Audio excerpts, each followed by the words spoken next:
আমি একজন নবমুসলিম। আমার পিছনে যে ঘরটা দেখতেছেন সেটা হলো কালী মন্দির। আমার মনে সামান্য একটা কিঞ্চিত প্রশ্ন জাগলো। সেই প্রশ্নের উত্তরটা আশা করি যারা সনাতনী বাইরে আছেন যদি থাকেন কমেন্টে অবশ্যই উত্তরটা দিবেন। উত্তরটা হলো এই জায়গায় শুধু আমি যখন হিন্দু ধর্ম পালন করতাম তখন শুধু কবুতর আর পাটা বলি দেওয়া হতো, কিন্তু আমি কালী পুরাণ থেকে শিখতে পারলাম গোগদিকা মানে গরু বা মহিষ বা শ্রীগাল বা যে আপনার যেটা শিয়াল বলা হয় সেগুলা কিন্তু কালী পুরাণে বলি দেওয়ার বিধান আছে। তবে কেন শুধু পাটা বলি দেওয়া হয়? এই পাটা বলির কি রহস্যটা?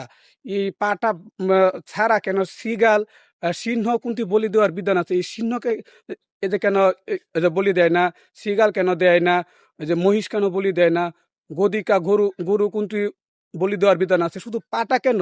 এই পাটাই কেন এই কালী পূজায় বলি দিতে হবে?